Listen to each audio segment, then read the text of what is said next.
Good evening. I'll bring this regular City Council meeting to order. If we could please rise for a moment of silence.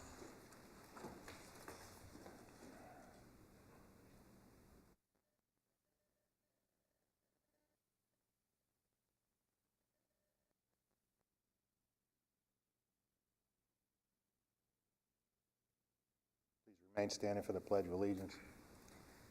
I pledge allegiance to the flag of the United States of America and to the republic for which it stands, one nation, under God, indivisible, with liberty and justice for all.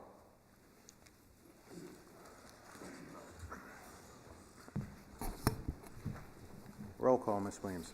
Mayor McPartlin. Here. Vice Mayor Coy.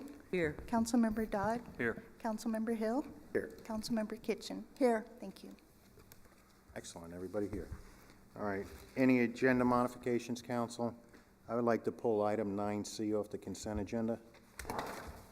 Oh, ditto that. Okay. Any other modifications? All right. Leads us down to proclamations. The first is for Hunger Awareness Month.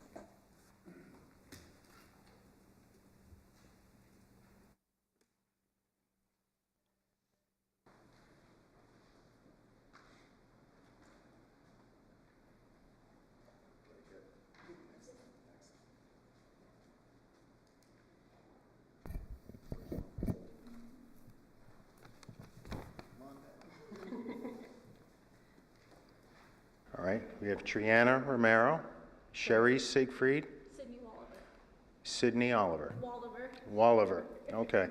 They're from the Treasure Coast Community Food Bank. They do a tremendous job in our area. There are so many people that are, what do you call it, food hungry, as well as, you know, and you do a tremendous job throughout the four-county area, as well as you do a regular drop in Fellsmere that comes up, brings up a truck, and helps people that are food insecure. So this is a proclamation for Hunger Action Month in Sebastian for September.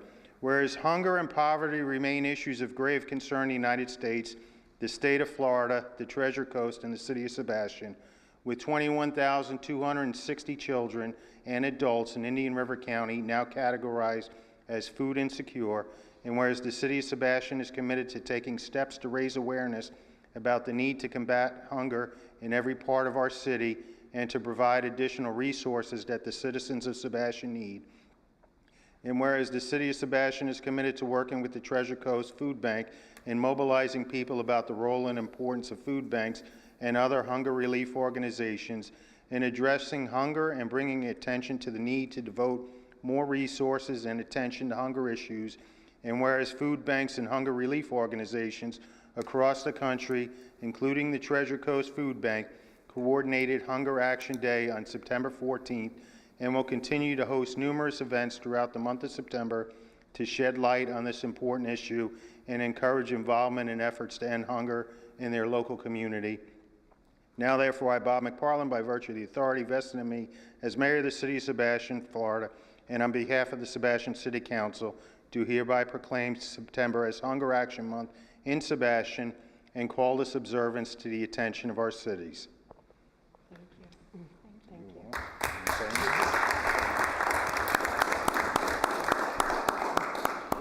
So we just would like to say thank you for everyone's support. We would not be able to do the work we do if it weren't for our community partners, our partner agencies, and our supporters and volunteers. We do serve approximately 100,000 people every week across the four counties.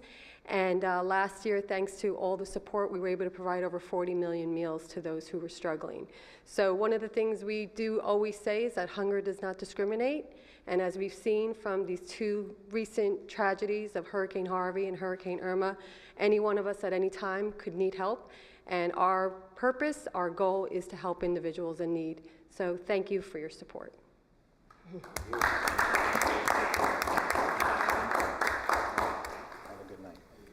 And actually, if I could just say one more thing. What happens on September the 14th? You're doing like stuff the bus or something? Yeah. So, okay, thank you. helping me out here. So tomorrow's Hunger Action Day. Orange symbolizes the color of hunger, so we encourage people to wear hunger, change your social media profile post, just anything you can do to help raise awareness. That's the whole purpose of this month-long national campaign. And we're very fortunate that community partners are helping us out with some events to raise awareness. So tomorrow, if you're free, Walking Tree Brewery, bring a bag of groceries of $5 or more and get a free pint on them. So. And you can also visit stophunger.org and find out the other actions you can take during Hunger Action Month. Okay, thank you. Thank you so much. All right, thank you.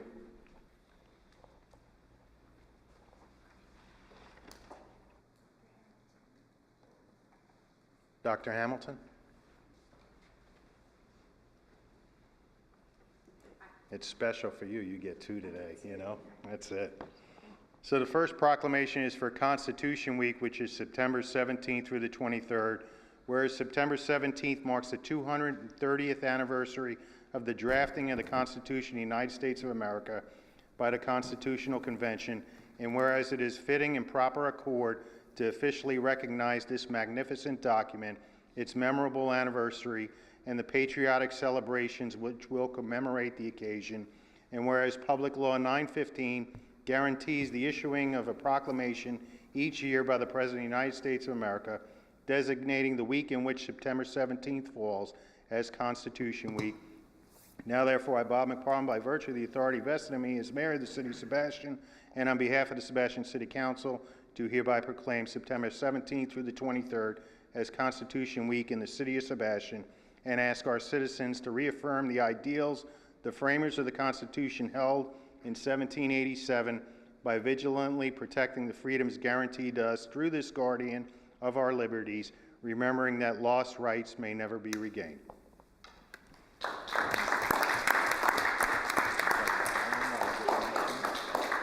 Thank you to the City of Sebastian for continuing to recognize Constitution Week. I think it's important that we're teaching it in our schools. I represent the Daughters of the American Revolution and the Children of the American Revolution. If you get a chance to go by the library, we have a nice display in there that has some different things about it, and we just appreciate your continued support. Thank you. And now this is a proclamation for Inflammatory Breast Cancer Awareness Month, which is October. Whereas inflammatory breast cancer is a rare but very aggressive type of breast cancer in which the cancer cells block the lymph vessels in the skin and breast, and whereas individuals with IBC may experience such symptoms in their breast as redness, swelling, shooting pain, persistent itching, and warmth, which may appear virtually overnight, and IBC cases risk being misdiagnosed because the symptoms are similar to those of the benign breast infection, mastitis. Yeah. All right, very good. And delay of appropriate care often means a stage 4 diagnosis. And whereas although inflammatory breast cancer accounts for only 1 to 5% of all breast cancer cases, it has a faster doubling time than that of other breast cancers. Moreover, the lack of expertise about IBC in the medical community and the cancer's resistance to treatment with standard chemotherapy drugs make the 5-year median survival rate for IBC approximately 40%. And whereas IBC usually grows in nests or sheets without the usual lump women are told to look for, and because there is no lump, IBC is rarely detected by mammograms or ultrasounds. And the treatment for inflammatory breast cancer differs from other breast cancer treatments, and finding a physician with IBC-specific experience is essential, and whereas increasing public understanding of IBC is the first step toward fighting this devastating disease, and participating in Inflammatory Breast Cancer Awareness Month is one effective way to support that effort, and whereas the Hunt for Hope Florida was established to raise funds which will be donated 100% to a grant for research that has already been chosen for this year, and the 5th annual Hunt for Hope Florida will be held on September 30th in Sebastian and will raise money for said grant. Now, therefore, I, Bob McParland, by virtue of the authority vested in me as mayor of the city of Sebastian, and on behalf of the Sebastian City Council, do hereby proclaim October 2017 as Inflammatory Breast Cancer Awareness Month, and urge all citizens to learn more about IBC.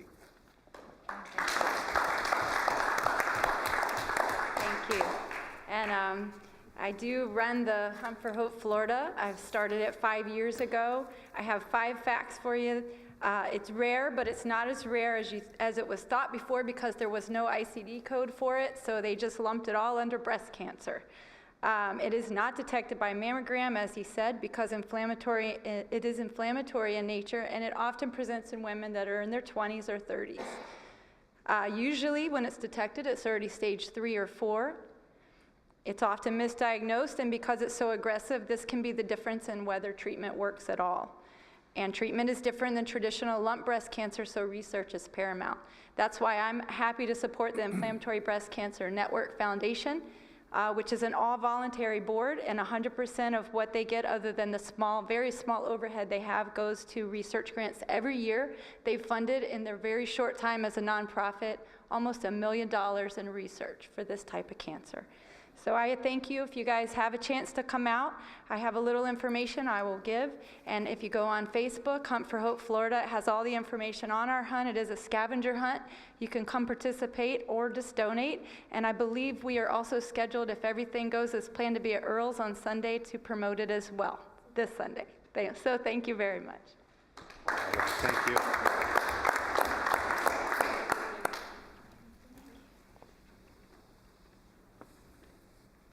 All right, Dr. Lillian Martinez is not here from the school board. This is a final proclamation designating the month of September as Attendance Awareness Month, but I guess they're absent, so, but that goes with the rest of school, right? But you know, attendance is so important for kids who start missing school. They're not involved in school, leads to a dropout rate, which leads to a lot of other things. So it's also extremely important, you know, designating the month for attendance awareness. Whereas chronic absences, missing 10% or more of school for any reason, including excused and unexcused absences, or just 2 or 3 days a month, is a proven predictor of academic trouble and dropout rates. And whereas improving attendance and reducing chronic absences takes commitment, collaboration, and tailored approaches to particular challenges and strengths in each community. And whereas chronic absences predicts lower 3rd grade reading proficiency, course failure, and eventual dropout, and it weakens our communities and our local economy. And whereas schools and community partners can reach out more frequently to absent students to determine why they are missing school and what would help them attend more regularly. And whereas chronic absences can be significantly reduced when schools, parents, and communities work together to monitor and promote good attendance and address hurdles that keep children from getting to school. Now therefore, I, Bob McPalmer, by virtue of the authority vested in me as mayor of the city of Sebastian, and on behalf of the Sebastian City Council, do hereby proclaim that our city will stand with the nation in recognizing September as Attendance Awareness Month and commit to focusing on reducing chronic absenteeism to give all children an equitable opportunity to learn, grow, and thrive academically, emotionally, and socially.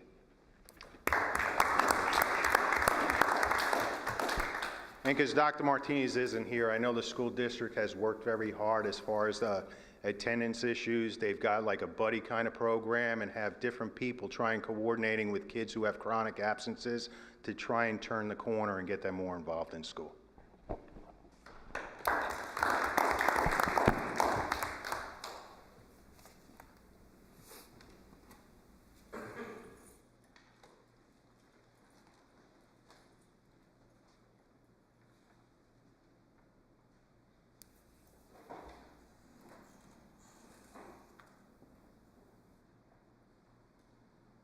All right, that leads us up to brief announcements. I think I'll be quick. I don't know.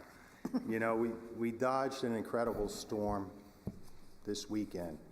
And I just want to say, you know, a lot of people don't understand what goes on behind the scenes as far as preparation and response. And I just have to tell you that, you know, the city did a phenomenal job. And a lot of it has to do with Mr. Griffin. He always hears the complaints, but he was on point the whole time starting Thursday with management team meetings every day, informing the Public Works Department, the airport, the chief of police were phenomenal throughout the whole thing. Barbara, who's handling the video back there, was getting the message out regularly to make citizens aware of what was going on. and the response was just unbelievable. I can't say enough about the police department. Right up until they couldn't go out on the road anymore due to the high winds, they were out there looking for people that were in trouble, and as soon as the winds died down, they were out there assessing the situation and reporting back to Mr. Griffin so roads could be cleared, any of the problems that could be alleviated were taken care of. And Joe, you just did a fantastic job, and much appreciation and thanks to you, your staff, and all the city employees.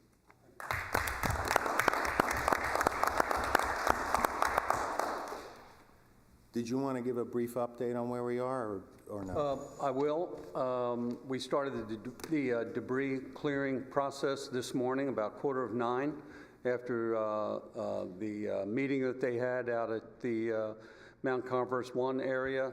We had 4 roads that were blocked on Monday. That was cleared by Monday afternoon, and we put out the call for our debris hauler to start the process today. We put out that call at 11:30 Monday, and they were at 5:30, they were still out there, and I have given them authorization to work through Saturday and Sundays, and we're anticipating about a week for this process to cover the whole city with this pass, and then we're going to wait a couple weeks. We're going to wait 2-3 weeks because that's when more debris will be moved out to the streets, and then we're going to assess, because it's a fluid situation, we'll assess at that time when we're going to do one more pass, and that will be the last one. But that's where we are right now, sir.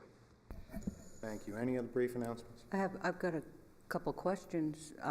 Any word from FPL? What's the latest read? There's still quite a few people without power. Hello? The last I heard from FP&L, we are getting more and more crews in here, and I've seen that personally as they've moved into town. So, and I've heard that things are a lot better along Indian River Drive. Power's coming on. I have also made some specific requests of our contacts at FP&L and have been told that their command center in Miami has said no more specific requests. They have to adhere to their plan, and I think we need to respect that. But we do have additional crews in Sebastian. That's what I've been told. I did see some more trucks today. That Yes, was ma'am. very discouraging when riding around and there was like one truck and it was going this way and one truck was going that way. So I saw like 6 of them today and went, yay. Do we know how many folks are out? FPL has I don't know. taken away the handy-dandy outage report system. Their website crashed. Yeah. Last night, riding around, I was trying to find some ice. There's some shortages here. I mean, gas is a problem occasionally. Ice is almost impossible to find. So for those who are out of power, we need that stuff. And just a message to all the people who have power, good for you. Thank you so much for being patient if you waited to get it. But be kind. I can't believe yesterday I had some woman decided to really let me have it that the mall was still closed. She couldn't understand why the mall was still closed. We dodged such a big bullet. I am so thankful that the roof is on my house and that the fence is still standing. I can live without the power. We've all done that before. We'll all get through it. But for those who didn't lose power or got it back quick enough so it really wasn't an inconvenience, be thoughtful about the other people here in this area. And if that's not enough for you to take pause, think about what happened in Naples, in Jacksonville, in the Keys, and places that really, really, really got hammered, in Miami. So be kind and be considerate when you're try not to be judgmental. We're a pretty good community here, and let's help each other get through this. I know I'll get power back sooner or later, and so will everybody else in town. Thanks. All right, thank you. Any other brief announcements? All right, this time I'll recess the city council meeting and convene as the Community Redevelopment Agency. I'll call this one to order. I need a approval of minutes from the August 23rd meeting. Move approval. Yeah, there you got a first and a second. You got a first and a second? Okay. Okay. All right. Roll call on that, Ms. Williams. Vice Chairman Coy, Yes. Mr. Dodd, Yes. Mr. Hill, Yes. Ms. Kitchen, Yes. Chairman McPartlin. Yes. Motion carries. Thank you. All right, that leads up to item 7C, the facade sign and landscape program. Approve the revised application. Mr. Griffin. Mr. Chairman, Dory Bosworth, our Community Development Manager, will make the presentation. Good evening. Based on the recommendations from the discussion that council had, we presented you with a strikeout and underlined version of revised application, which you had requested that commercial properties would be the only properties eligible for the grant. We removed any of the old fishing village references. We also stipulated that grant monies could not be used for the removal of code liens.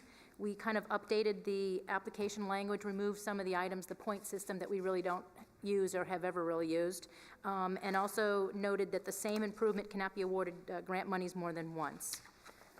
With that, staff recommends approval of the application unless you see some additional revisions or changes that you would like. I'll make a motion to approve. I'll second. Second. Anyone from the public wish to speak on this revision?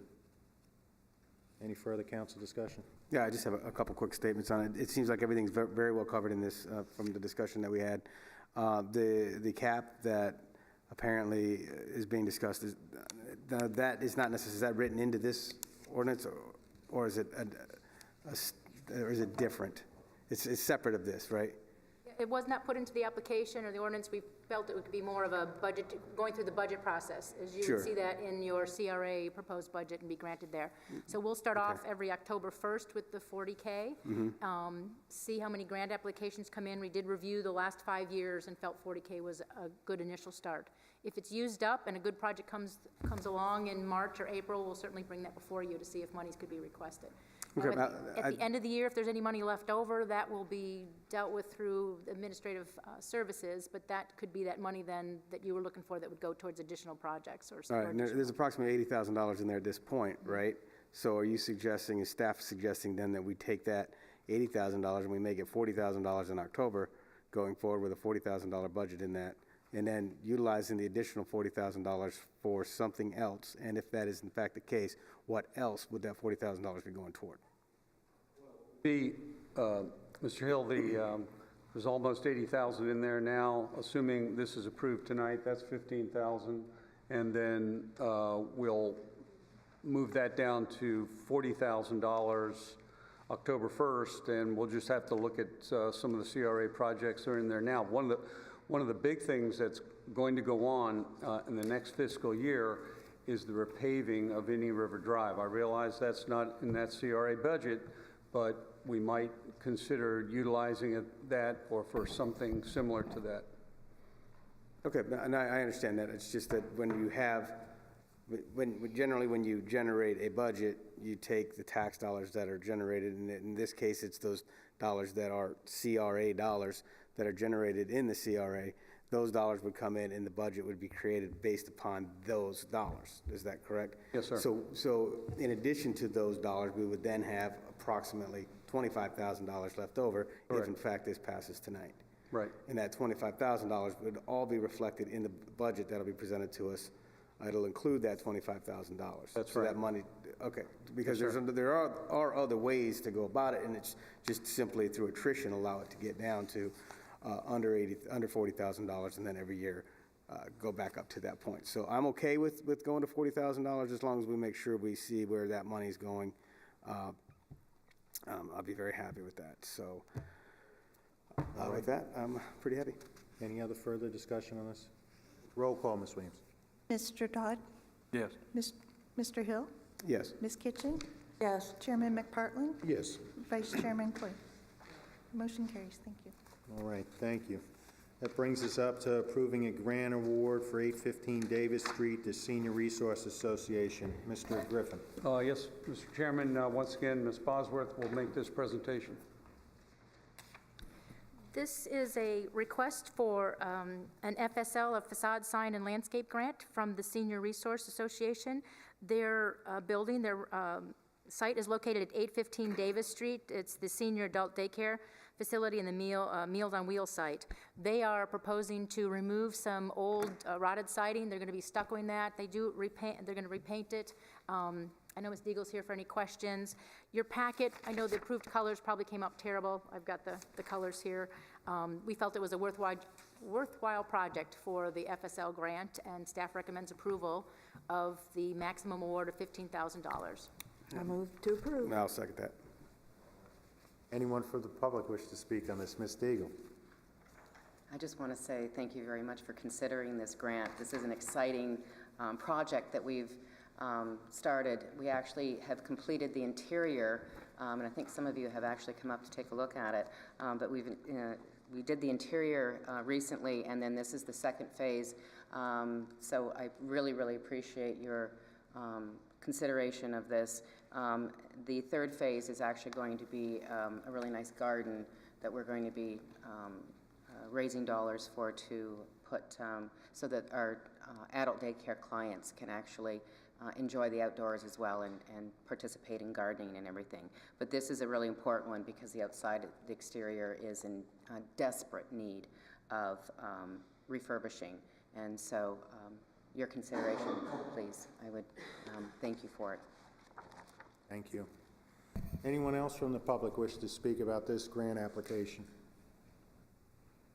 Any further council discussion? Roll call, Ms. Williams. Mr. Hill? Yes. Ms. Kitchen? Yes? Chairman McPartlin? Yes. Vice Chairman Coy? Yes. Mr. Dodd? Yes. Motion carries. Thank All you. right. Thank you. All right. Being no other business, I'll adjourn the CRA meeting and reconvene as the City Council. Leads us up to item 9, our consent agenda. Move approval of items A, B, and D. Second. Roll call, Ms. Williams. Councilmember Kitchen? Yes. Mayor McPartlin? Yes. Vice Mayor Coy? Yes. Councilmember Dodd? Yes. Councilmember Hill? Yes. Motion carries. Thank you. All right, thank you. And I pulled item 9C, approving park event use of mobile stage for the American Legion, their Veterans Day Remembrance event on November 11th from 11 a.m. to 8 p.m. I had some questions about it. It's not a city-sponsored event, and it was including alcohol in the park. Mr. Griffin? I was very premature in bringing this to the agenda, and I apologize for that. My only excuse is that there were a lot of things going on last week as we were getting ready for the hurricane and also building agenda at the same time.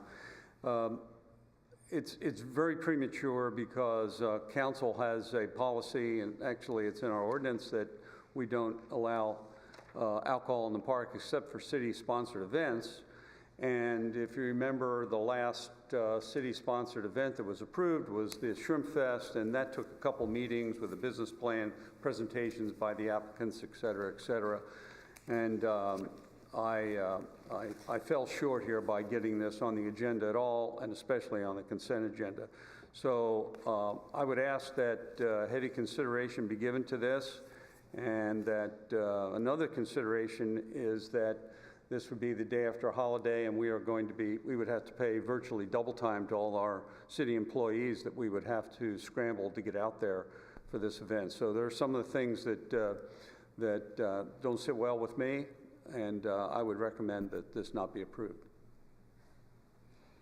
I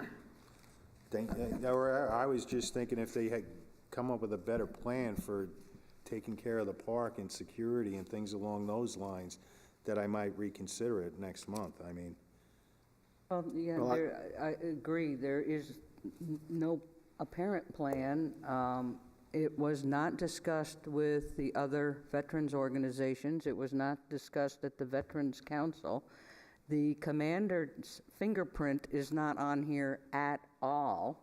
It's the adjutant, which is the secretary of the Legion, and the Legion Riders signed all the paperwork, so the post commanders is not represented on paperwork, and I tried to reach him through John Haskins, is the VFW commander. He is here tonight because he had some concerns. Well, over the weekend with the hurricane and all of that, it just was not possible.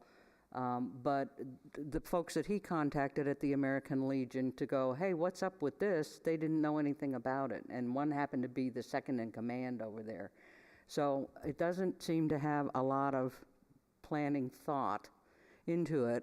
And I would recommend that in the future this not be put on a consent agenda ever. That someone wanting to do a special event needs to come on the full board of council and be standing tall to answer our questions on what they expect us to do and not to do. This falls extraordinarily short of all of that. So I would move disapproval. Yeah, I'll second that, but I would just simply suggest that if it doesn't meet our codes, it doesn't get on the agenda. I agree. So, yeah. Now, there can be a request from them to get on the agenda for discussions on whether or not they want to become a city-sponsored event, which would then allow them to meet our codes.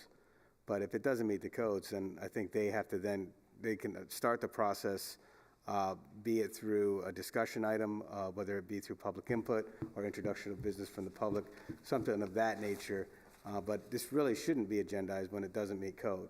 Now, I understand we do a lot of things, and there's potential tonight we may be adjusting some of our codes, but that would be my concern. Alcohol sales at the park, we had this discussion 2 months ago about how we do not want alcohol sales in the park unless it's a city-sponsored event, and this clearly isn't a city-sponsored event.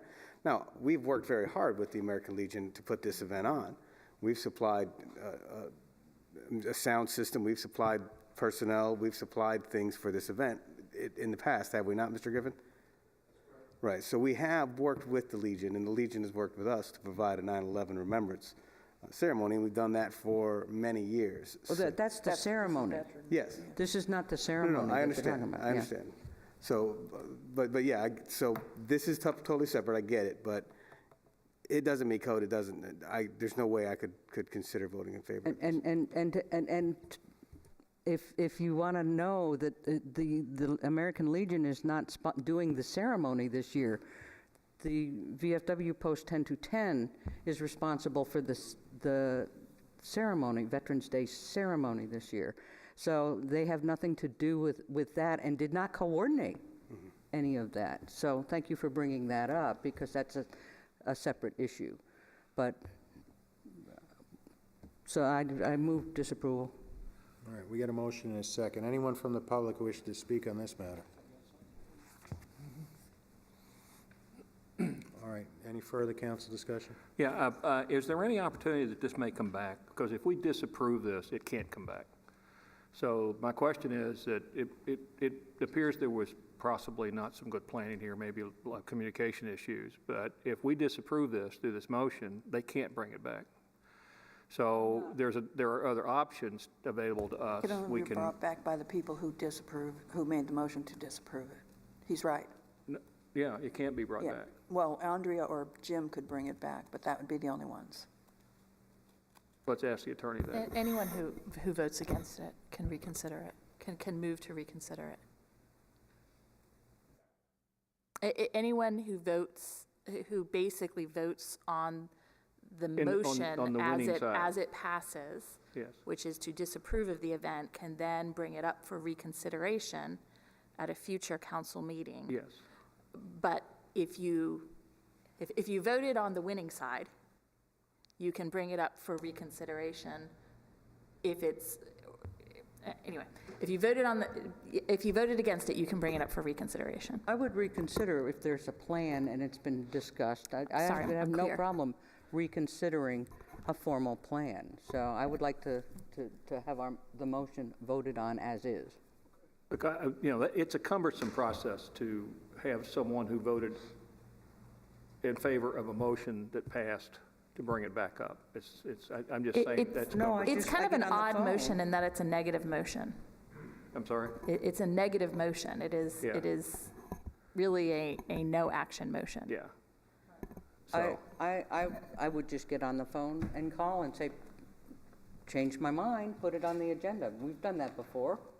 Hasn't happened a lot lately, but it happens. It's a matter of calling the city manager and either Mr. Hill or myself or whoever votes no on this, if it gets voted down, any or all of the no votes can call him up and ask. And that's a matter well, of putting it on. your motion is to approve denial, which is a yes vote is denying it. So denying any the yes vote can bring it back up. No, I understand that. my motion is to disapprove Yeah. this event. Deny the application. Yes, And so the a yes applicant- vote, is to disapprove the application. Okay, well, the application is what we should be voting on, not the event. Yeah. So Well, whether we yeah, have, the so application. deny the application, they can submit another application. That's cumbersome. That's very, I'm just looking at it from a parliamentary perspective. That's very cumbersome to do that. Once we disapprove something, the only way it can be brought back up is for a member of the council to bring it back up, not from the city manager meeting with these people and saying, oh, I've got more information, I want to put it on the agenda. I must admit, I'm new to municipal law, Yeah. but I am not aware of a requirement to vote on this today. Maybe the city manager might be able to give some it input could on be it. tabled, it could be withdrawn by the city manager, it could be tabled without us taking any action, therefore he's free if information changes to bring it back without us having to go through the mechanics of reintroducing something that was disapproved. That is, again, that is my understanding, but there is a motion on the floor right Yeah. now. And That does let need to me- be dealt with. Let me explain This is getting why. a little more complicated than it really needs to be, because we've done this a lot. We voted on the fertilizer ordinance 4 times. So these things are done, it's just a matter of, I understand Robert's rules and where you're standing on that, but if we deny the application, anyone could submit an application to City Hall, Okay. and if Well, the city and let manager... me- I'm and- fine with it. Let me tell you another reason why we don't want to do this event is because we are already doing the Veterans Day event. That is happening. That happens every year. We plan for that. This is in something over and above, and it looks like it might even be on a different day. I'm not sure what day we're doing Veterans Day. It's usually 11/11 at 11, but the holiday is the Friday before. That's a Saturday. Whatever day, it doesn't matter. We would have to pay overtime again and involve our other people. So for this year, no, I don't. One, we have too much to do, too much on our plate. The Veterans Day event is covered. This is way over and above, and a bad plan. So my motion stands. All right, so let me be clear. The motion is to deny the application, Correct. correct? You second that, Mr. Hill? Yes. Okay. Any further council discussion? Roll call, Ms. Williams. Mayor McPartlin, Yes. Vice Mayor Coy, Yes. Councilmember Dodd, No. Councilmember Hill, Yes. Councilmember Kitchen. No. Motion carries. All right. Thank you, Ms. Williams. All right, that leads us up to committee reports and appointments.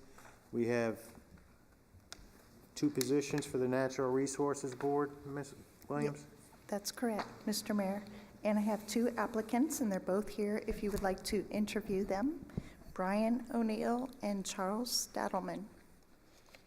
I move to approve both applicants since there are 2 vacancies. Second. Any further council discussion on that? Need a All- roll call all on in that? favor? Or, All, all right. voice vote. All in favor, say aye. All in favor? Aye. Aye. Thank you. We're all good. Congratulations, and thank you for your service to our community. Thanks for coming. Yes. All right. And committee reports, all I have to say is it's just so nice that Karen Deagle from the Senior Resource Association is here. Myself and Ms. Coy are part of the MPO.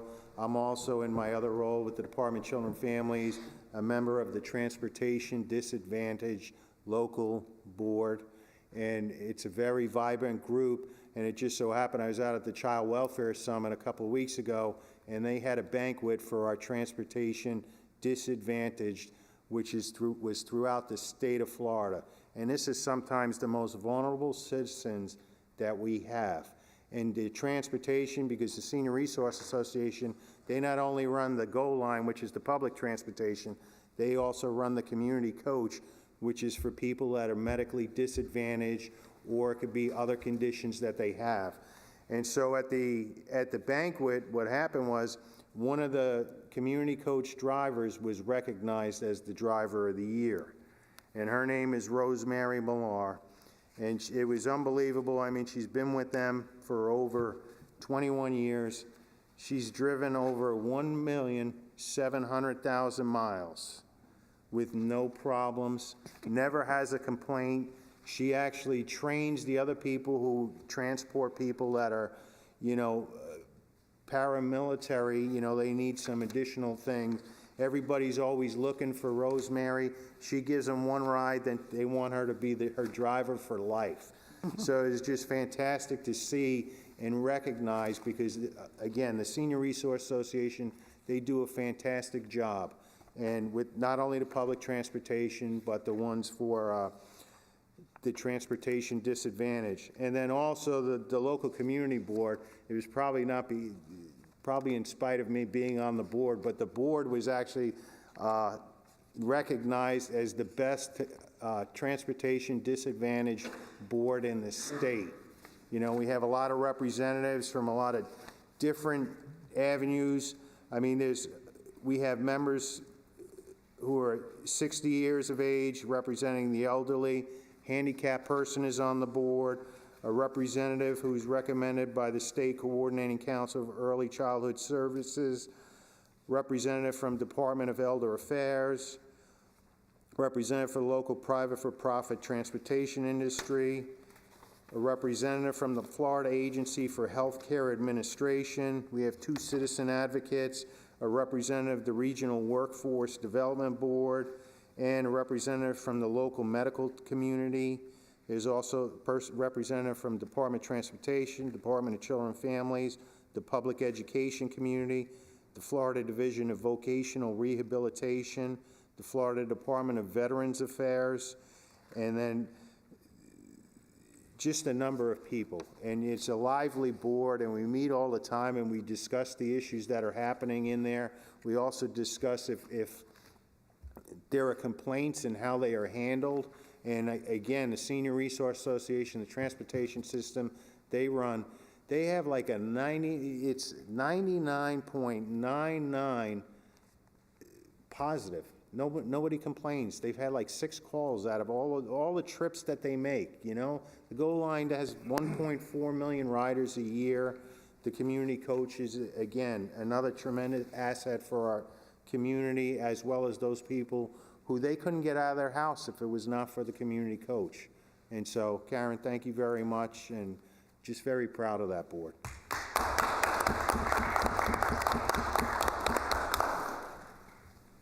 just want to say thank you very much for recognizing those awards. Very, very important. Rosemary, just a dear of a lady, all my drivers, the patience that they have, dealing with the public, both on the GO line and the community coach. So thank you very much. And the TDLCB, the board, all of the members are so active. We constantly get comments from other counties about how interactive this particular board is. So thank you very much for your time that you spend on the board. And as they say, it takes a village, and it really does take a village to do the transportation in this community. So thanks so much for your participation. Thank you, Karen. Any other committee reports? All right, that'll lead us up to item 11, a quasi-judicial public hearing. I'll open this hearing. This is for resolution number R-17-25, the preliminary plat for a proposed commercial subdivision known as Sebastian Medical Suites. Madam Attorney. As indicated, this is resolution number R-17-25, a resolution for the City of Sebastian, Indian River County, Florida, approving the preliminary plat for a commercial subdivision known as Sebastian Medical Suites, approving subdivision adjustments from Article 19 of the Land Development Code, providing for conflicts herewith, and providing for effective date. Right, thank you. It's also my understanding that this applicant requested a little bit more time. Ms. Bosworth has been in communication with her, and she'll convey that to you, Mayor. Yes, the applicant has requested this be postponed until date specific, the next city council meeting, September 27th, due to hurricane considerations. I know the applicant's representative still didn't have power in their office, the legal office, and they just would like to have additional time to prepare their presentation. So they're requesting it to be postponed until the next meeting. All right, Mr. Mayor. thank you. I'd make a motion to postpone it. To continue it. We need to continue it and not close the public hearing. I think- Otherwise, we'll have to re-advertise. Madam Attorney? Yeah, it's the same thing. A motion to postpone to a particular date or to the next meeting is essentially a continuation. It's a motion that requires a second. It is subject to discussion and requires a majority vote. Second. I have no problem doing it to a date certain so that we can save the advertising costs and that, but I also have no issue with I would be prepared to vote yes this evening, if that would help him. But we can't swear anyone in for testimony, 'cause they're not here. Could we vote up or down? Technically, you could, but the decision needs to be made on competent substantial evidence that is presented. Again, a body can make a decision without one of the parties present, as long as notice requirements were met, as this was. Okay. And certainly, city staff can give testimony, but in light of circumstances, you may want to consider waiting until you can directly address the party at issue. The applicant has had their legal counsel at all of at the Planning and Zoning Commission meeting. Just knowing that the applicant, I think they would prefer to be present here. You would prefer us to do it to a date? I'm fine with that, but I just think the applicant would prefer to be postponed so they can be present. You just solved that. Forget about it. And staff will, even though we won't do the legal notice, we'll certainly send out the letters to the surrounding property owners of the rescheduled meeting. That's fine. We've opened the matter by reading the resolution, so the matter has been addressed at this meeting.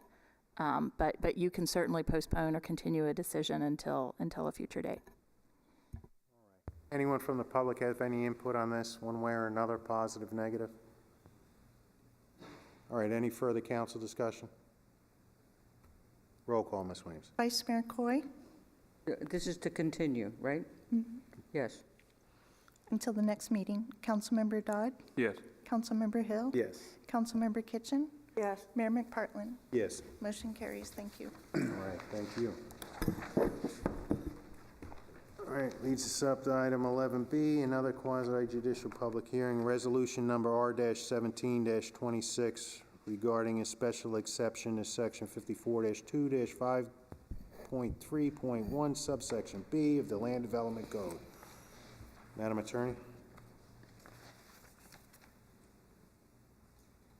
Resolution R-1726, a resolution of the City of Sebastian, Indian River County, Florida, approving a special exception for warehousing and an auction house as permitted use within the C-512 zoning district, specifically for property located at 971 Sebastian Boulevard, providing for conflicts herewith, providing for an effective date. All right, thank you. Any council members need to disclose any ex parte communication? None. No? Okay, good. Ms. Williams, you want to swear in anyone who's intending to provide testimony, including staff?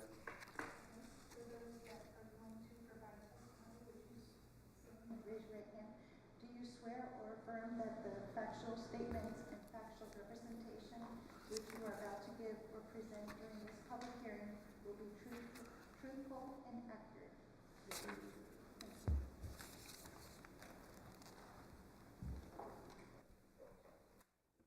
All right, thank you. Now, Ms. Bosworth, are you going to give a presentation, or is the applicant going to give a presentation? Whichever you would prefer first. The applicant, Mr. Poley, is here, and he certainly can give you what he's proposing at his location, and then staff can go over code specifics with you. All right, thank you. Mr. Pauly, you want to come forward and have a presentation?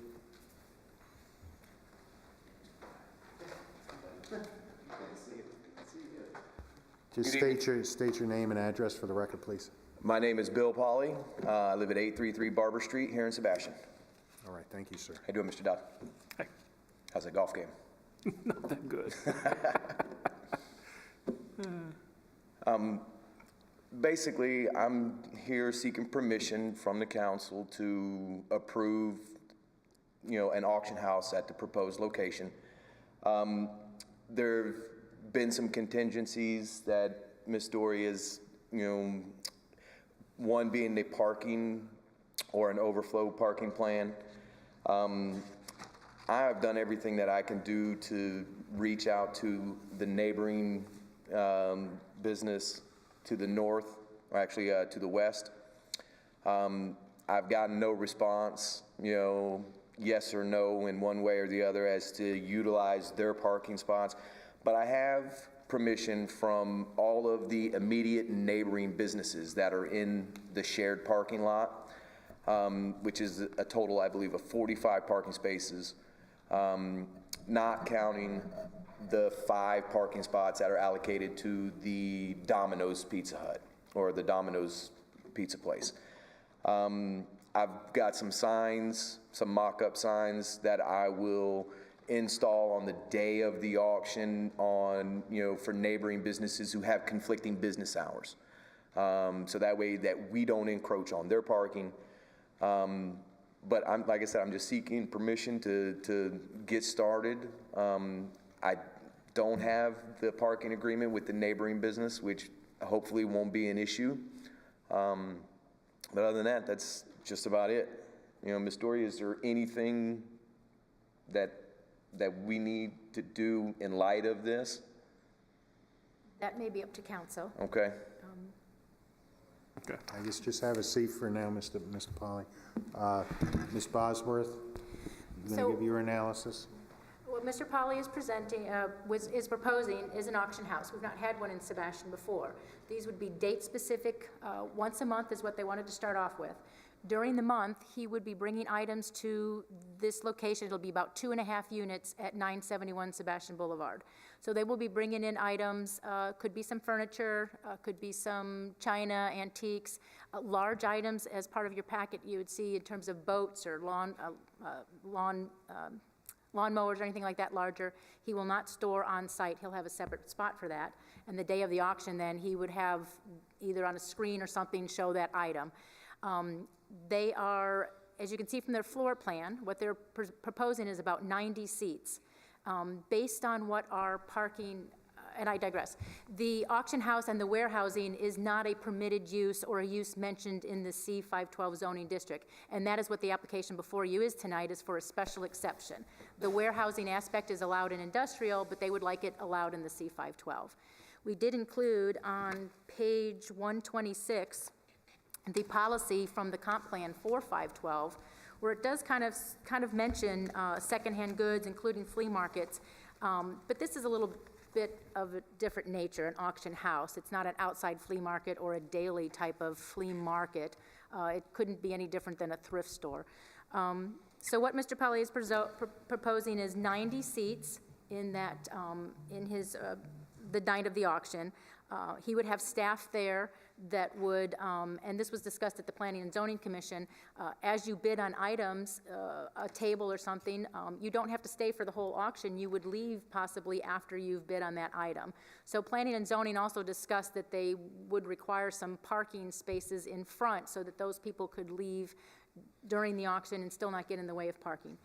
The issue that staff is concerned mostly about is that based on what the parking would be required if he was a normal retail daily use, he would have 18 spaces would be required of the 45 for his.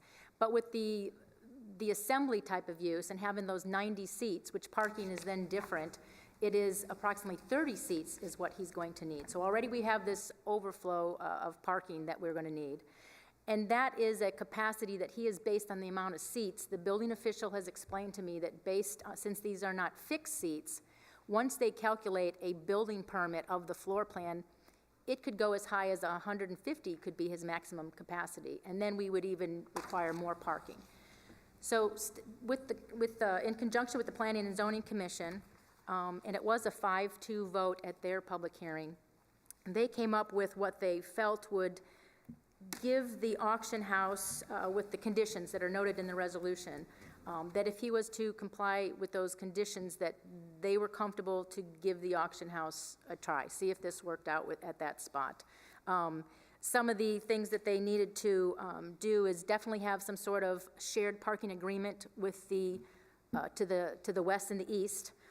They did want that recorded so that if there were new owners or new tenants, that went with the successors and assigns, this shared parking. They wanted to make sure that the pedestrians walking from there did not cut through the vacant lots that are on either side of 971 Sebastian Boulevard, that there was signage that got them to the sidewalk and then into the auction house. They were concerned that if the auction was at night, which is being proposed, that at 10 o'clock there wasn't anybody using the back alley to load up any items that they had purchased. So they required no parking or no deliveries and loading in the rear alley. There are 3 parking spaces back there that employees could use. They were fine with that. We wanted to look at this as a permanent type of use and not a special event, so we're requesting the signage be for a regular business. No parking along 512, and I apologize for the other conditions. Outdoor storage and display would not be allowed anywhere. We needed the submittal of the overflow parking plan.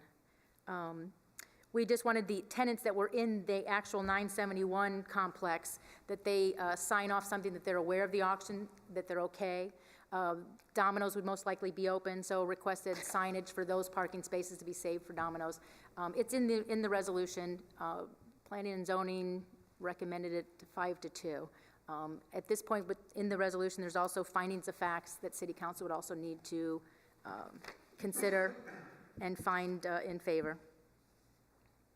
Staff is we're recommending approval also with the conditions listed in the resolution. All right, thank you, Ms. Bosworth. Council, any questions for Ms. Bosworth or Mr. Polly?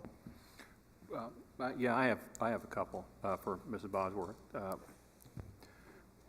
Let's look at this as any normal business that's going to have 90 patrons, and go back to Land Development Code and look at our parking requirements in the Land Development Code for that, because you can't find anything in there for an auction house.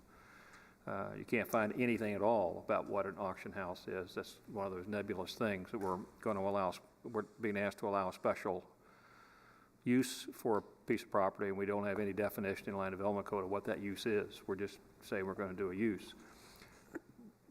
Let's say this is a restaurant that has 90 patrons. What's the parking requirement that we would have for that restaurant? The building itself was set for the original site plan for retail, and based on the size, it was 1 parking space for every 200 square feet.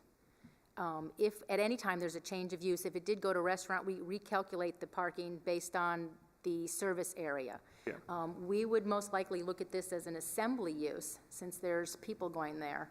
Warehousing for 29 days, and then that one day when there's people there, it's an assembly use, and that is based on the capacity.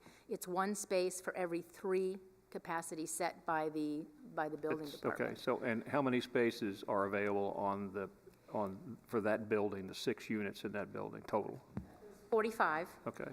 He is going to be renting or leasing 3,600 square feet, so 18 of those 45 would be set for him if it was a regular retail. So at 1 to 3, we're looking at somewhere in the neighborhood of 30 seats, and he's got 18, so he's short by 12 parking spaces, correct? Yes, but when he is going to have his auction, there are some other tenants that are not going to be open. The gym mostly isn't going to be open. There is a hair salon, so those spaces are certainly open to him with a shared parking agreement with those tenants. Honestly, I look at these conditions that came out of the P&Z, and they're just not. I mean, there's no way the people on the 2 buildings on the other side are going to give anybody permission to use their parking lots.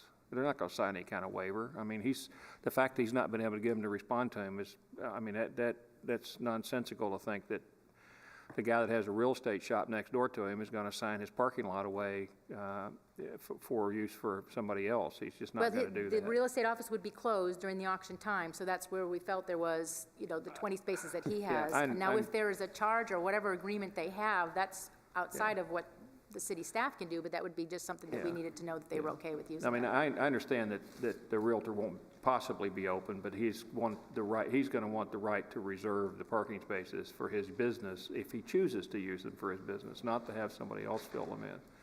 So I think parking is an issue, and it's difficult to see how you're going to overcome that with a shortage in parking spaces that are there. And I just don't see anything in these allowances. We're just basically saying, well, if you can come up with some overflow parking thing. Now, if that overflow parking thing says, okay, we're going to put them, we're going to allow people to park at Riverview Park in the public parking, and Cav Corp, and we're going to bus them to this thing. That's different. That's an overview parking plan. But then that says, okay, this is how I'm going to make up these 18 or 20 seats. I'm going to have a bus that's going to go down to Riverview Park and the Cav Corp parking lot and bus people up to the auction one time a month. But to say that the people on either side are going to allow them to use their parking lots, it's not going to happen. We're going to end up having a major issue down there with people parking anywhere they can find a place to park, including on the sides of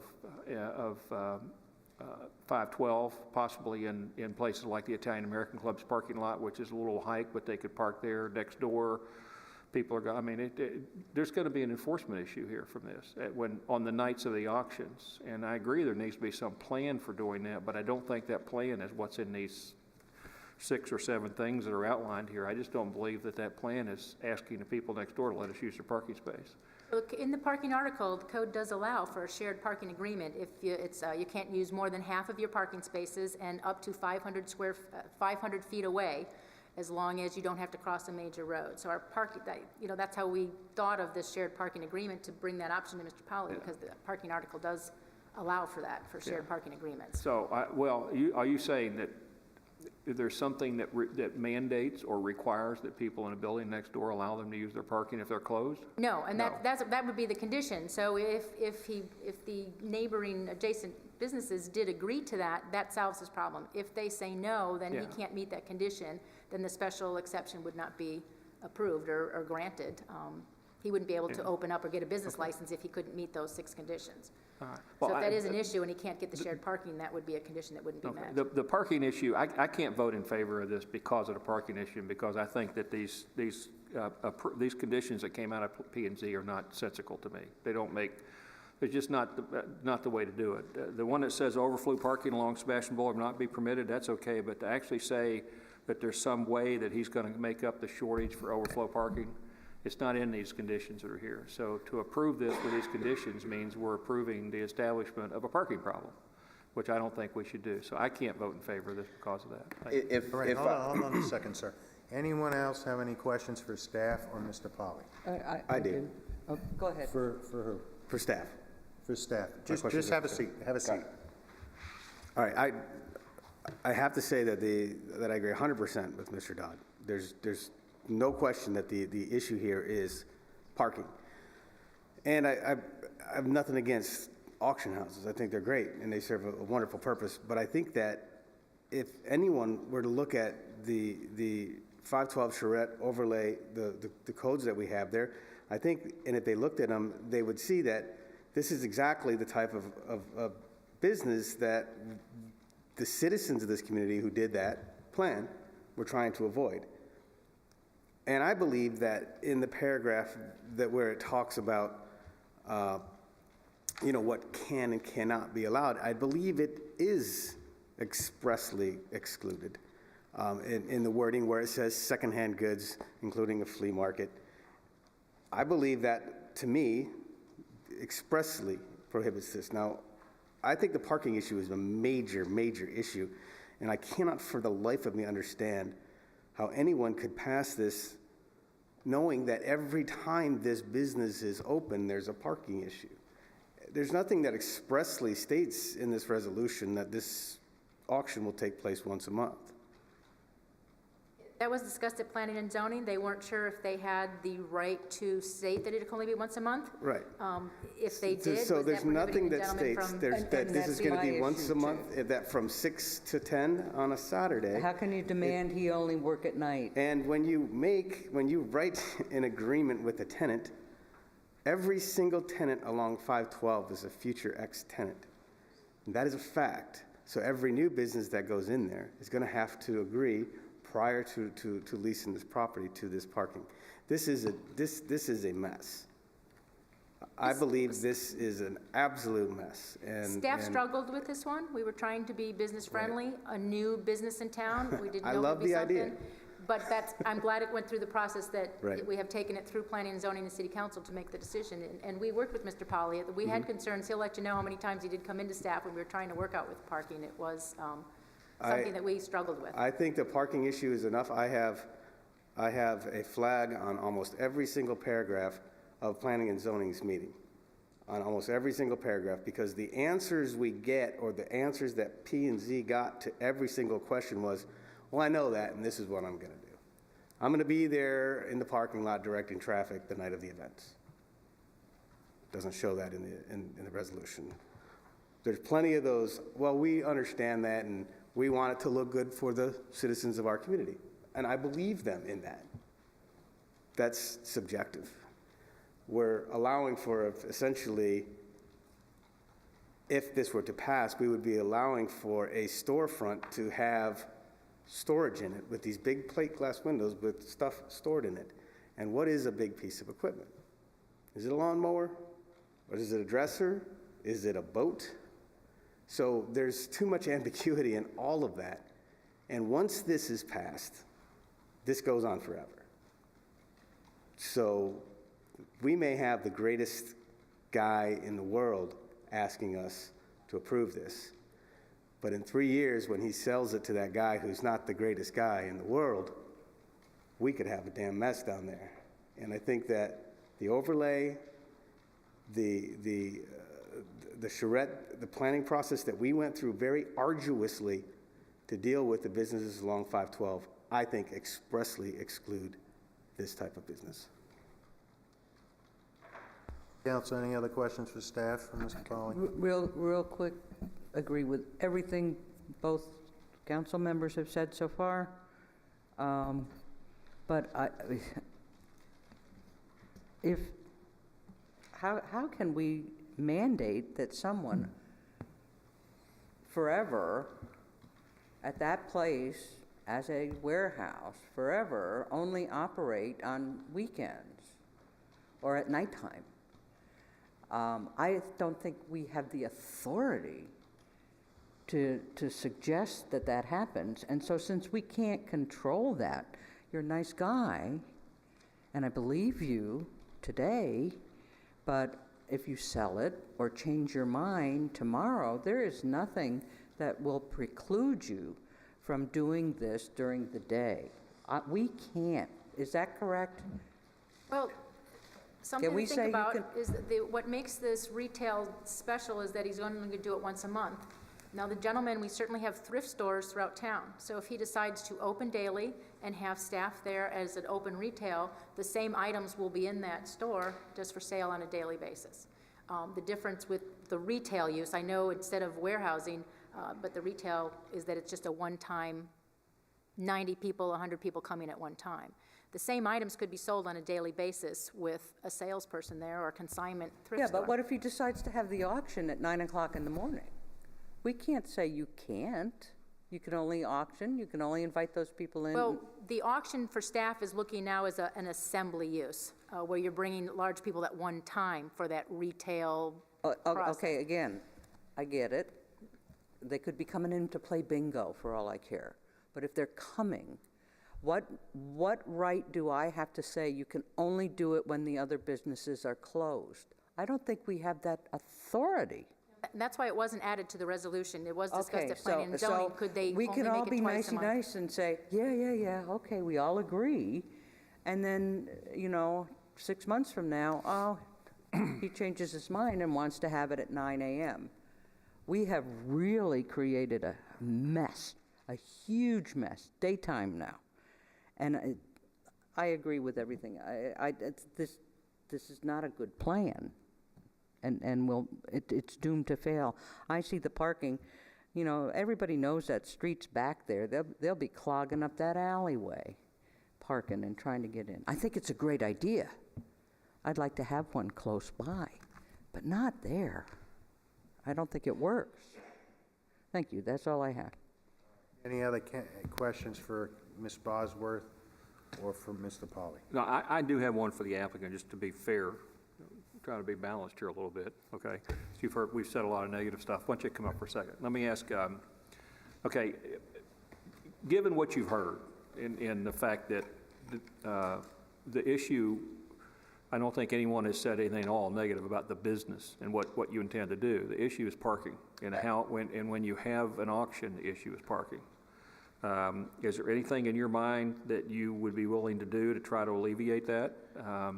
Absolutely, absolutely. The fact is that we only want to have this auction, once a month, twice a month at best. And with the competing businesses that are neighboring, one being the Legacy Martial Arts Gym, they're not open on a Saturday, So on any Saturday, there's 35 parking spots that are available, open every Saturday, anytime you want to drive by there. But you can't, let's just, right now, before we go any further, you cannot lay claim at all to a single parking space other than the 18 that you have available to you in front of your building. That's period. correct. That's all you can lay claim to. That's correct. So if anybody who attends one of your auctions parks anyplace else, they are subject to someone calling the Sebastian Police Department, who probably will not want to get that phone call because they have a piece of property, they have a problem out there.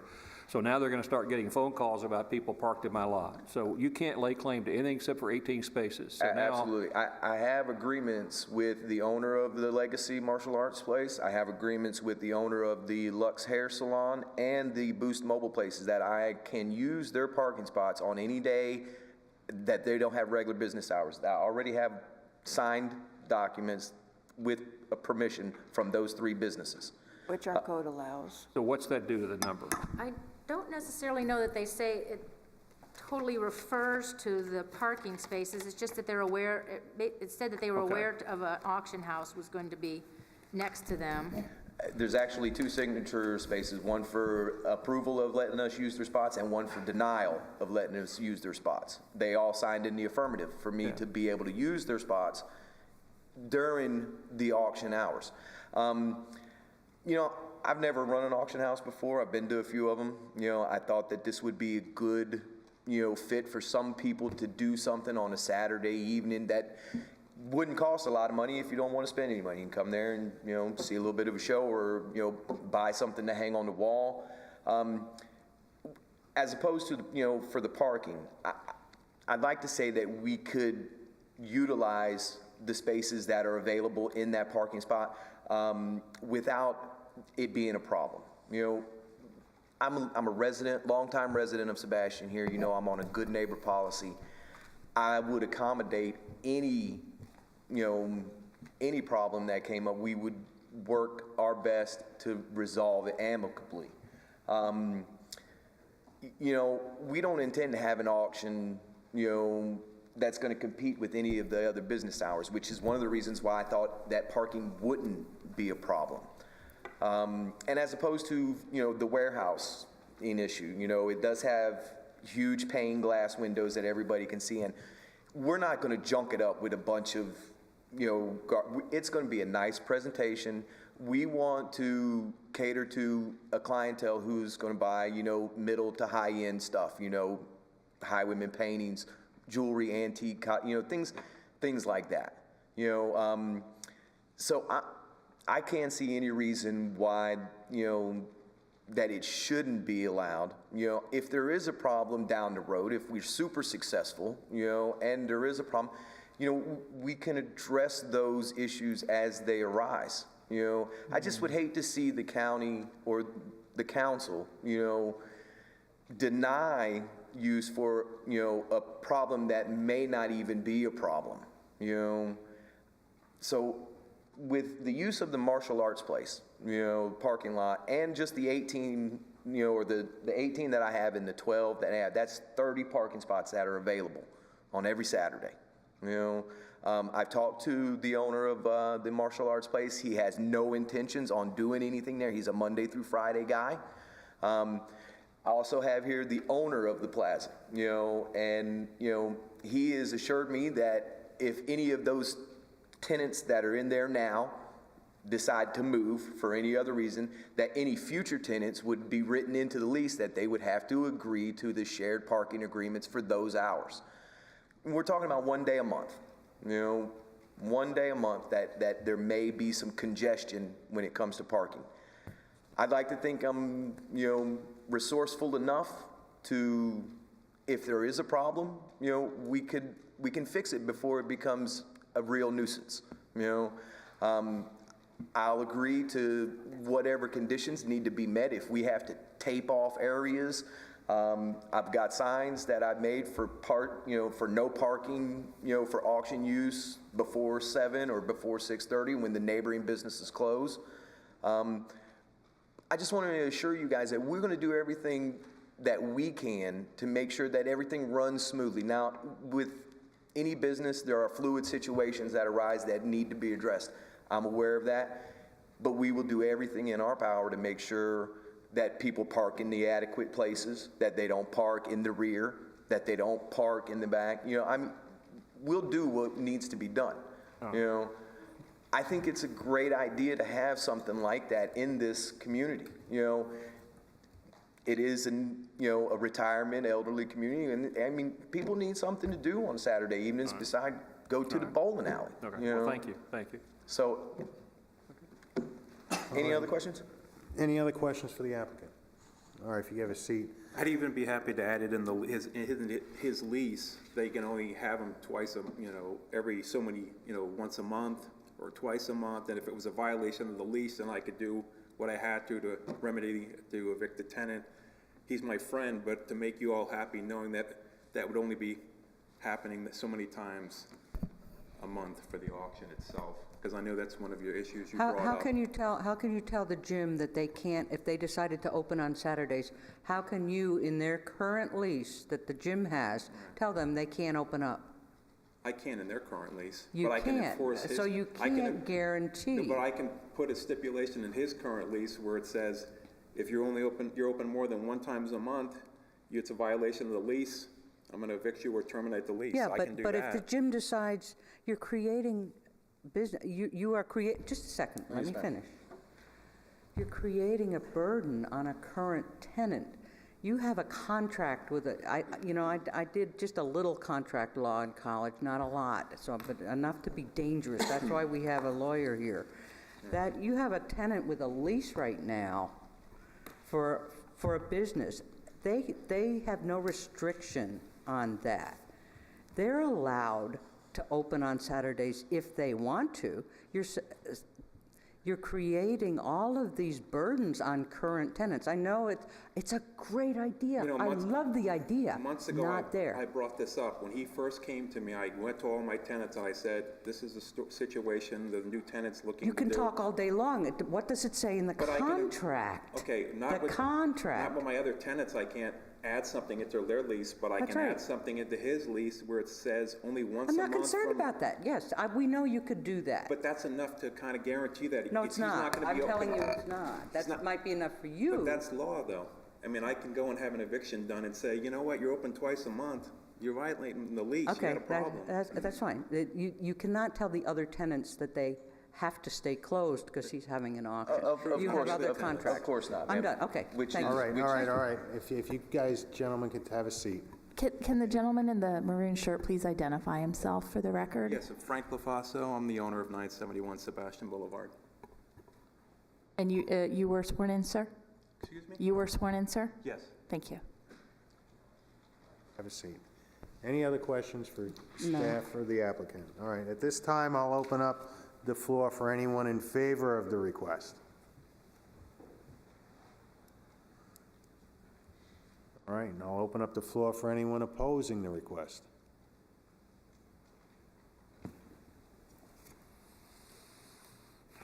Anything you want to sum up, Mr. Polly, shortly? Yeah, I don't want to take up any more time. I know it's valuable. Everybody has families to go to, but I'd just like to reassure the council member, that we want to play by the rules. I'm a business owner already. I've lived in Sebastian, right on Barber Street, since 1999.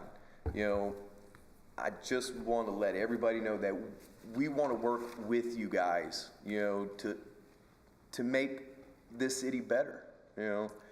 I don't want to cause any problems, but I don't want to be denied an opportunity, you know, for a successful business because you think there may be a problem when there may actually not be a problem, you know? That's the only thing I want to say. I mean, I just, you know, don't want to be deprived of the opportunity, you know, for something that may not be an issue, you know? With Martial Arts Legacy Place, you know, I mean, he's already signed a piece of paper that says that he doesn't mind if we use his parking spots when they're not in business, along with the other 2 neighboring businesses that are in the shared parking lot. So I don't understand, if it's not a problem for them, why it would be a problem for you. That's all I need to say. Thank you, sir. If it's an issue, would you like to draft up something that he can only have it the once a month, or you wanted me to put it in his lease and then the guarantee he's only going to have it once a month? Because she had mentioned that, what if he wants to have it at 9 a.m. in the morning instead of just 6 to 10 on a Saturday once a month? Maybe that'd be something to think about, but if you could have a seat. Okay. Just like they said, is if the gym wants to be open on Saturday and Sunday, you can't stop them from being open. Or any of the other businesses if they want to be open that day too. Heck, maybe if the auction house was a tremendous success, the other businesses want to be open at the same time to come in and see their wares at the same time. So, Ms. Bosworth, you have a summary? If council is considering approval, we request that the conditions that are listed in the resolution are approved, and added any if you have any, and the findings of facts also included in the resolution would need to be confirmed. I didn't realize we hadn't really put a recommendation on the cover agenda sheet. It was recommended from the Planning and Zoning Commission approval with a vote of 5-2. All right, thank you, Ms. Bosworth. Any further council deliberation, questions? All right. Anyone have a motion? Yeah, I'd make a motion to deny. Second. Roll call, Ms. Williams. Councilmember Dodd? Yes. Councilmember Hill? Yes. Councilmember Kitchen? Oh, Mayor McPartlin? Yes. Vice Mayor Coy? Motion carries. All right, thank you.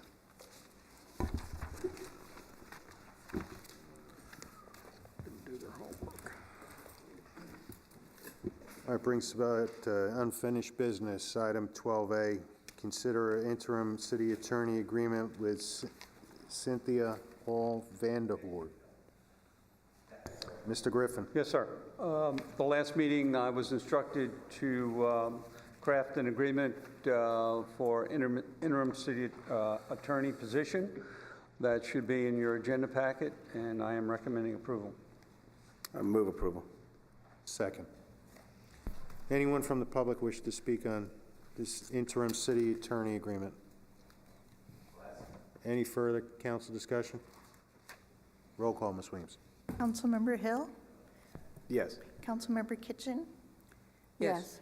Mayor McPartlin? Yes. Vice Mayor Coy? Yes, oh, I'm sorry. It's okay. Councilmember Dodd? Yes. Motion carries. Thank you. All right, thank you. Item 12B, authorize the city attorney recruitment announcement. Mr. Griffin. Yes, sir. Concurrent with that request or instruction from council at the last meeting for me to craft an agreement, I was also requested to craft a attorney search announcement, and that should be in front of you in your packet, and I'm recommending approval. Move authorization. Second. Anyone from the public wish to speak on this matter? Any further council discussion? Yeah, I have a couple questions, if I Sure. can. The process, let's talk about that. I think it's, I don't have any problem with the announcement or the, you know, the service. Let's talk about process. The process is that, and Cynthia couldn't be here tonight. She's going to be running the process, but she had some dental work today. But I anticipate this being sent out tomorrow. Various organizations, the Florida Municipal Attorneys Association will get it in the Florida Bar News, and then we will get back applications, I assume. And then once we do that, we will be in front of council, and what I plan on doing is making copies of those applications and getting them in front of council. Okay, there's no cutoff date in here, so we don't have a time frame that we're dealing with on this. I mean, it basically says applications will be accepted until position is filled. Should we not put a cutoff date on here? So we can say at this date, then you can distribute the applications to council for their review? I don't know that that's appropriate. Perhaps it is. If you'd like me to do that, I can certainly do that and add that and put a cutoff date, December 31st or November 25th or... I don't know what the other council members think about it, but I'd kind of like to have some date there that says that, you know, we're accepting applications up to this date. I don't know that it needs to be as far in advance as December 31st, you know, something a little bit less than that. And then at that point in time, then I think the council can review those. And once again, I think just to get the process laid out, I would kind of like to see us possibly each council member getting the applications and then maybe submitting something back that says, here's our first 5 picks out of these applications, and then have Cynthia or someone who's doing this kind of combine a list, and then we can go from there instead of sitting here in a meeting and trying to talk about all the applications. But let's see if there's any commonality between like the first 5. You want us to see them all and pick our top 5? Yes, I agree with that. And then at that point in time, we can see what kind of commonality we find between that and narrow it down to, you know, hopefully if each of us pick our first 5, we'll find 3 or 4 people who are common among that list, or at least common enough that we're all willing to talk to them, and then we can maybe talk to them. But I could put something in the announcement. Applications will be accepted through October 31st. 30th. 31st, something like that. And yeah, and the other thing is that there's an election coming up, so we've got the possibility that there may be at least one new member, maybe, I doubt, but maybe other new members, but we'll have at least one new member of the council to be involved in the process review. But thank you. Yeah, so. I'll make that part of the announcement. Okay. All right. Yes, sir. Yeah, sounds good. No, the announcement looks fine to me. I mean the date, the cutoff date. Yes, yes. All right, any other questions? Good, a motion and a second. Roll call, Ms. Weems. Councilmember Kitchen? Yes. Mayor McPartlin? Yes. Vice Mayor Coy? Councilmember Dodd? Yes. Councilmember Hill? Yes. Motion carries. Thank you. All right, thank you. Item 12C, approve mutual rescission and release of Sebastian Municipal's golf course restaurant concession lease with DTF. Mr. Griffin. DTF's concession lease with the City of Sebastian expires on November 20th, 2017. We were approached by DTF that they would like to vacate at the earliest possible time. We crafted a mutual rescission and release with certain items in there, which is in your agenda packet, and we are recommending approval. I move approval. I'll second. Anyone from the public wishing to speak on this matter? Any further council discussion? Roll call, Ms. Weems. Mayor McPartlin? Yes. Vice Mayor Coy? Yes. Councilmember Dodd? Yes. Councilmember Hill? Yes. Councilmember Kitchen? Yes. Motion carries. Thank you. Thank you. All right, this brings us up to public input. Anyone from the public wish to speak on something not already on the prepared agenda?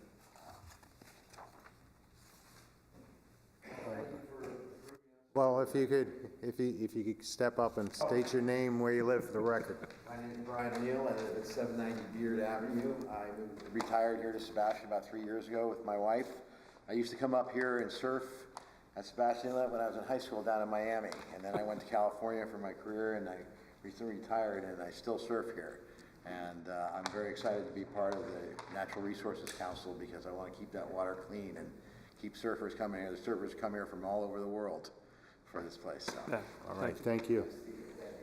Anyone else from the public wish to speak? All right. We have no new business. Madam Attorney, you have anything for us? Just briefly, in case you get a citizen inquiry, I've been in contact with the attorney for the Value Adjustment Board. They had some technical difficulties at the end of last week in accepting appeals. And so they've so far extended the deadline to this coming Friday. If they continue to receive more technical difficulties, it may further be extended. I don't know at this point, but I confirmed that with the clerk and the attorney for the VAB today. That's it. Thank you. Mr. Griffin. Yes, sir. A few things. First of all, waste management. They should, pardon me, they should be back on their normal schedule as of today, and except for recycle. That has been suspended until further notice. And the word I received because of that is the recycle centers, there's one in Melbourne, one in West Palm Beach. They're having problems with those centers, so they've discontinued recycle until further notice. We'll get the word out as soon as I find out that that's going to be started back up. I would like to thank our employees for their work during this, the hurricane workup that we actually started a week ago yesterday at 2 o'clock in the afternoon. That's when we enacted our emergency management plan. Everybody pitched in as they did just like last year with Matthew. And once again, want to thank you very much to those employees. They all pitched in, and I really appreciate their work. Speaking of the state of emergency, the mayor signed the local state of emergency document, and that was at 2 o'clock on the 5th of September. I would recommend, Mayor, that we close that perhaps right after this meeting, assuming there are no objections from anyone. That state of emergency, local state of emergency document enabled the city manager to do certain things, and we accomplished those things. And I think right now we're in the cleanup mode, so I think it's appropriate that that document be signed to close that. And that's all I have. Anybody have any problem with that? No? Okay. All right, that's it, Mr. Griffin? Okay, Yes, sir. Thank you. Ms. Williams? Nothing tonight, thank you. All right, Mr. Hill? Yeah, just one thing. Mr. Griffin, I got a report from a resident that apparently there's a tree on a power line behind Fleming. On Fleming, I'll give you the address. It's 674 Dot Circle. Apparently there's trees back there that need to be cleaned out before the FPL can get in there. That's just from a citizen. All right, thank you. Ms. Kinchin? Yeah, I also want to thank the city manager and the staff for the job that they did with the impending storm and what they're doing now to get it all, the city all back in order. And especially I want to thank the police department. They've had their hands full the last few days. They've answered 1,476 calls since the storm stopped, and they've done a fantastic job. I know that they put on extra people to do extra patrols in the neighborhood. I've seen them more than once in my neighborhood alone, going up and down the streets looking for looters and making sure all the houses that were boarded up were safe and secure. So I appreciate that very much. Thank you very much, Greg. All right, thank you, ma'am.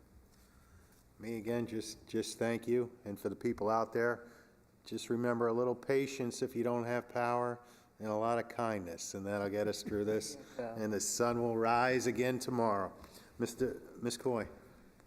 Patience, patience. That's what we all need. We will all have power. I do want to thank the Sebastian residents for not trying to drop a tree on my car this year as I was going around.